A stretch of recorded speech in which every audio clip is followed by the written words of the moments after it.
హర్యానా జమ్మూ కాశ్మీర్ సంబంధించినటువంటి ఎన్నికల ఫలితాలు వస్తున్నాయి. ప్రస్తుతం హర్యానాలో మాత్రం చాలా ఆసక్తికరంగా పరిస్థితి ఉంది. భారతీయ జనతా పార్టీ కాంగ్రెస్ మధ్య నువ్వా నేనా అన్నట్లుగా కూడా ఇక్కడ పరిస్థితి కొనసాగుతోంది. సో తొలుత వెనుకబడ్డ భారతీయ జనతా పార్టీ ప్రస్తుతం క్రమంగా కూడా ఇక్కడ కూడా పుంజుకున్నది.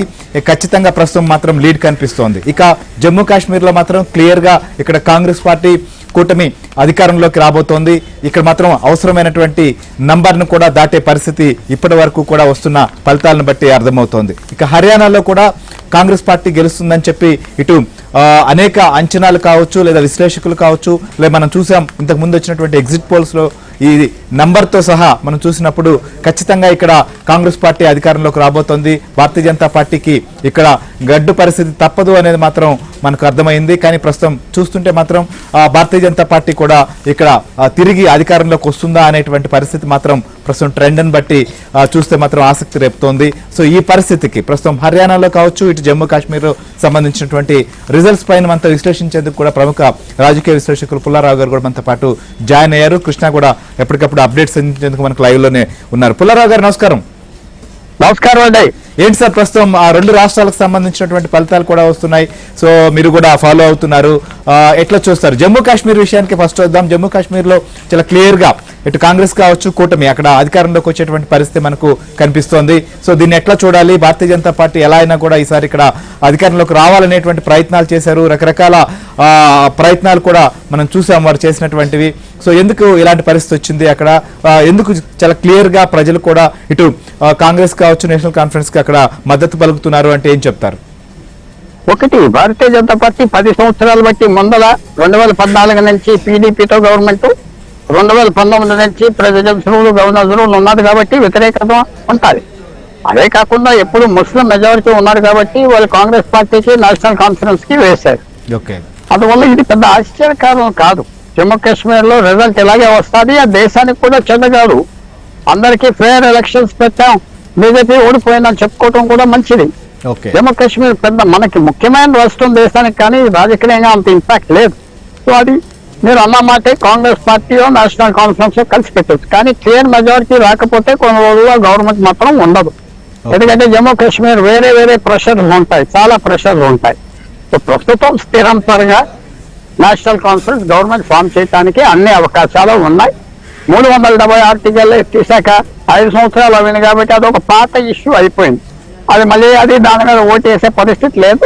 అది తిరిగి వచ్చే పరిస్థితి కూడా లేదు అని ప్రజలు అందరికీ తెలుసు.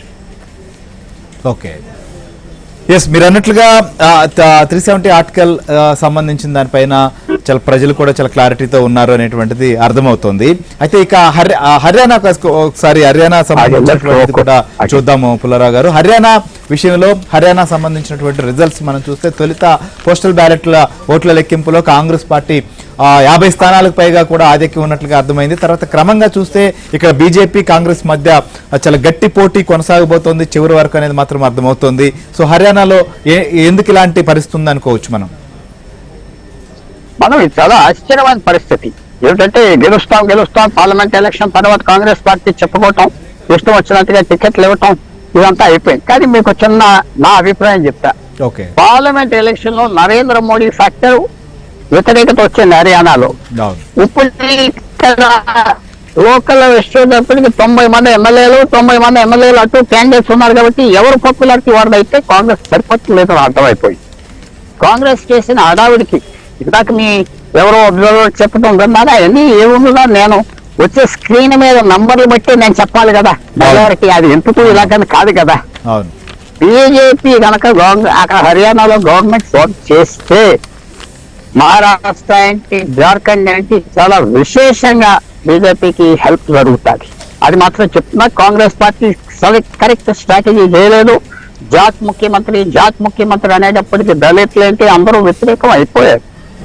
ఉపేంద్ర హూడా 40 సంవత్సరాల బట్టి పదవిలో ఉన్నాడు. హర్యానాలో కొత్త మొహం కాదు, కొత్త రక్తం కాదు. కాంగ్రెస్ లో కొత్త రక్తం లేదు.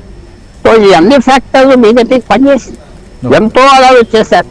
ఆ రెస్లర్ వాళ్ళు, ఆ వినేష్ పోగట్టు, అదే తర్వాత రైతులు అన్నారు, తర్వాత సర్వీస్ మెన్ అన్నారు. ఇవన్నీ పనిచేయనట్టు లెక్క. వాళ్ళు ఎవరు నమ్మలేదు. సో అందువల్ల ఇది ఒక చాలా ఈవేళ కనుక కాంగ్రెస్ పార్టీకి 45 ఎమ్మెల్యేలు రాకపోతే అక్కడ చాలా సెట్ బ్యాక్. మన పార్లమెంట్ లో గెలిచింది ఆ 99 సీట్లు విలువలేకుండా పోతారు. ఎందుకంటే గాలి లేదు, తగ్గిపోయిందని వచ్చేస్తారు దేశం అంతా. సో మనం చూడాలి ఇంకో గంట 2 గంటలు ఫిగర్ సాలిడ్ అవటానికి. అవును. కానీ పెద్ద సెట్ బ్యాక్. నేను కూడా పొద్దున్న నుంచి పుల్లారావు గారు, అంటే ఎందుకు మనం మిగిలినటువంటి రాష్ట్రాల ఎన్నికల పైన కూడా ఈ ప్రభావం ఉంటుంది అని ఎందుకు అనుకుంటున్నారు? అంటే ఎందుకంటే మనం చూసాం మనకు ప్రస్తుతం పార్లమెంట్ ఎలక్షన్లో కాంగ్రెస్ పార్టీ దేశవ్యాప్తంగా కూడా గతం కంటే పుంజుకున్నటువంటి పరిస్థితిని మనం చూసాం. భారతీయ జనతా పార్టీ లేదా ఎన్డీఏ కూటమికి కూడా చాలా కష్టం పైన చాలా ఇబ్బందికరమైనటువంటి పరిస్థితుల నేపథ్యంలోనే అధికారంలోకి వచ్చారు. కానీ హర్యానా విషయంలో ఒకవేళ కాంగ్రెస్ పార్టీకి తక్కువ సీట్లే వచ్చినప్పటికీ కూడా అక్కడ కూడా గట్టి పోటీ ఇచ్చినట్లుగా భావించకూడదా? ప్రజలు వారి వైపు కూడా మొగ్గు చూస్తున్నారు అని మాత్రం అనుకోలేనటువంటి పరిస్థితి ఉంటుందా? అలా కాదు. ఇదేంటంటే మనం చూసేది వినపడుతుందండి మీకు? ఎస్ పుల్లారావు గారు చెప్పండి ప్లీజ్. మనం చూసేది ఏంటంటే ఇక్కడ తప్పకుండా కాంగ్రెస్ పార్టీ ఫెయిల్ అయిపోయినట్లు లెక్క.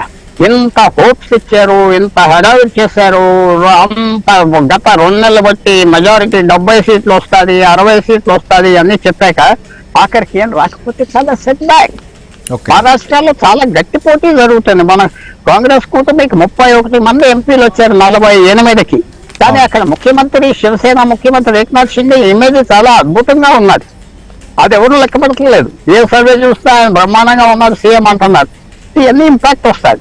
జార్ఖండ్ లో ఎలాగో బీజేపీకి పై చేయి ఉన్నదని అందరూ అనుకుంటున్నారు.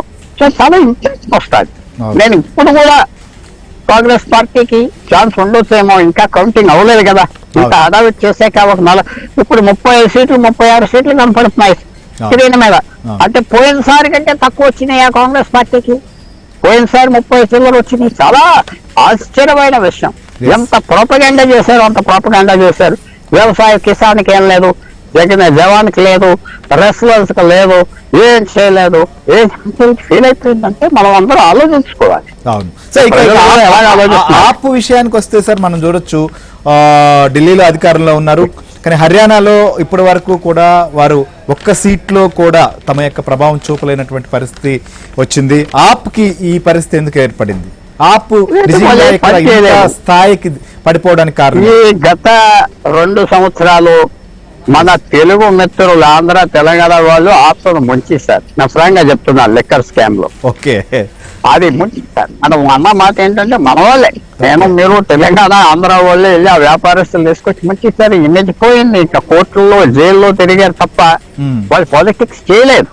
ఇప్పుడు రాబోయే ఫిబ్రవరి ఎలక్షన్ లో ఢిల్లీలో ఆప్కి 63 సీట్లు వచ్చినాయి 75 సంవత్సరాల క్రితం. అన్న వస్తాయా అంటే ఎవరు అనుకోవట్లేదు. ఇమేజ్ చాలా దెబ్బతినేసింది కేజ్రీవాల్ది. అది అందువల్ల ఆపులో 1% ఓట్స్ కూడా వచ్చి ఉండవు అనుకుంటున్నాను. అసలు క్యాంపెయిన్ కూడా ఎవరు రాలేదు. వాళ్ళు జనం తృప్తి లేదు. జనం కొన్ని రోజులు పోయాక మీరేంటో లేనంటో అర్థం చేసేసుకుంటారు కదా. కొన్ని రోజులు ఫూల్ చేయగలం, అన్ని రోజులు అందరినీ ఫూల్ చేయలేం కదా అన్నాడు ఏబ్రహాం లింకన్. సో అది ఆప్కి ఆ స్టోరీ అయిపోయింది. చాలా విచారమైన పరిస్థితి. ఎంతో ఆశతో జనం ఉన్నారు ఆప్ మీద. సామాన్యమైన ఎమ్మెల్యేలు మంత్రులు అవ్వారు, డబ్బులు లేని వాళ్ళు అవ్వారే అని. ఆ ఎక్స్పెరిమెంట్, ఆ లిక్కర్ స్కామ్ వల్ల పూర్తిగా పోయింది. ఆప్ ఫెయిలియర్ అయిపోయింది. మళ్ళీ చాలా దిగజారిపోతుంది. ఇంకా ఇప్పుడు మీరు ఒకటే పాయింట్ అండి, బీజేపీ కనుక 45 ఎమ్మెల్యేలతో గవర్నమెంట్ ఫామ్ చేస్తే హర్యానాలో అపోజిషన్ దేశవ్యాప్తంగా పెద్ద సెట్ బ్యాక్ అంటారు. అయిపోయిందంటూ లేదు, సెట్ బ్యాక్. అది మీరు వచ్చారు. మీరు అన్నట్లుగా ఖచ్చితంగా హర్యానాలో అయితే మాత్రం ఫలితం పైన చాలా ఉత్కంఠ కొనసాగుతోంది. ఎవరు ఇక్కడ ఆధిక్యంలోకి రాబోతున్నారు అనేది కూడా. సో మళ్ళీ మీతో